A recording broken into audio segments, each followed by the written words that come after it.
What's good, Broad Street Bullies Fantasy Football? Here's another video. Like and subscribe. Follow the page, man. Join my my Facebook community, Broad Street Bullies Fantasy Football as well. Look, it's a simple equation that equals to a QB's fantasy football success, and we see it over the last couple years, right? And what happens is, and these are the quarterbacks. Look, these are the QBs that have elite upside, like, you know, like upside that can be like basically like limitless in a sense because of their athletic traits. They probably just have to work on certain things to get better.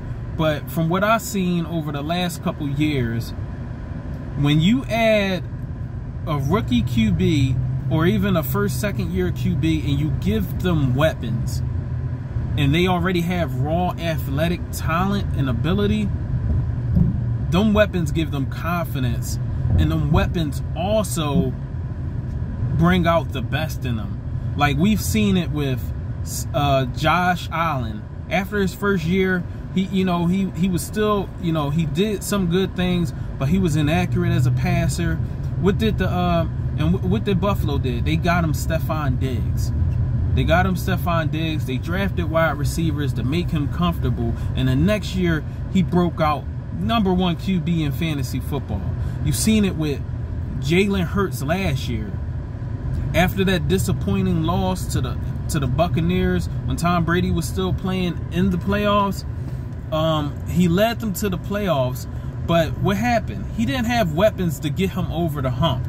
I think, if I'm not mistaken, we were running out Quez Watkins. Let me see, Quez Watkins. We had I think Nelson Aguilar still. Like, the wide receiver room for the Eagles was nothing. Like, you know what? We had basically Devontae Smith, I think, was the only one. They got him A.J. Brown, and look what happened. Look at how the jump happened. Like, so it's like, if you're going to go early QB, which I think a lot of people in fantasy football, the fantasy football community is warming up to that. You still have the people that be like, wait on QB. Me personally, some of my leagues, probably most of my leagues, I'm going early QB. And it doesn't necessarily mean I'm tied to that strategy, but it's something that I do want to attack because even if you go early QB, let's say you go wide receiver and then QB in the second round, you might be missing out on a top flight running back. But if you're confident in your drafting skills, you can hit on them running backs 4th, 5th round and still go QB, wide receiver. You can go QB, wide receiver, or you can go QB, wide receiver, tight end. Maybe you get a T.J. Hawkinson or something like that. T.J. Hawkinson or Mark Andrews if you don't get Travis Kelce, which most of the times if you get Travis Kelce, you drafted him in the mid-first round. That's how his ADP is, like 7th, 8th pick. And that's not bad too. But if you're going early QB, it's a benefit. Like, fantasy football is luck, but it's also a numbers game. So these QBs like Jalen Hurts, Josh Allen, Justin Fields, Deshaun Watson, who else? Patrick Mahomes, Joe Burrow. Now, Joe Burrow, from what I've seen, is going like 4th, 5th round. So if you don't go early QB, but you stack your team, you can still get, Joe Burrow in the 4th or 5th round, and that'd be cool too. But with these quarterbacks with high rushing upside, like Justin Fields and Jalen Hurts and Josh Allen, you're going to have to draft them early. But what you see with them is running backs in today's league is only a handful of running backs that's truly going to get you 17, 20 touches a game, maybe. And let's see, those running backs will either be Jonathan Taylor, Derrick Henry, Austin Eckler. Austin Eckler is going to get you some touches. He's going to touch the ball just based on his receptions alone. But from a rushing standpoint, he's probably get you maybe like 11 to 13, 11, 14 carries a game or something. Plus he's getting them receptions.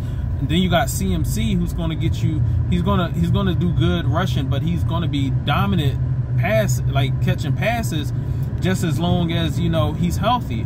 But with these early QBs, the ones with the rushing upside, in a sense, you're kind of taking care of two positions at once, because you have Jalen Hurts. If you have a Jalen Hurts or a Josh Allen or a Justin Fields rushed for like damn near, I think he had like 1,000-something yards with like multiple like double-digit rushing touchdowns last year. That's like, he literally won people leagues, like, and Jalen Hurts the same. So it was like, even if you take one of these rushing QBs for a high upside,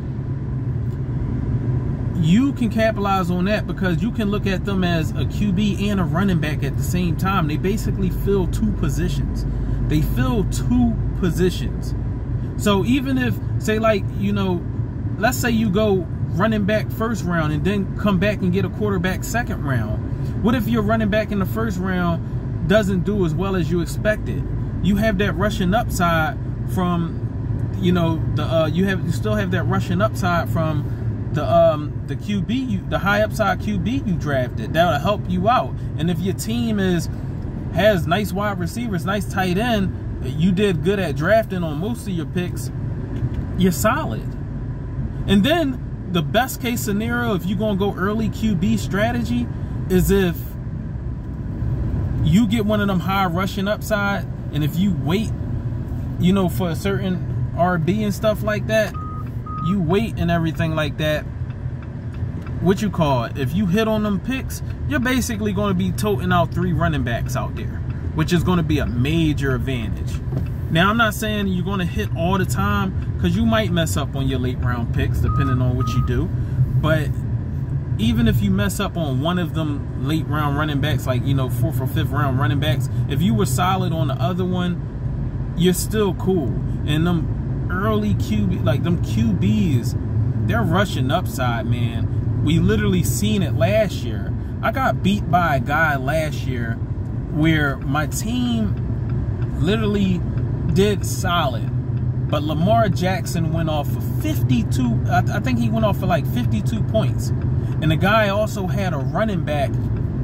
The guy also had Nick Chubb go off the same week. They accounted for like 75 to 80 points of his offense.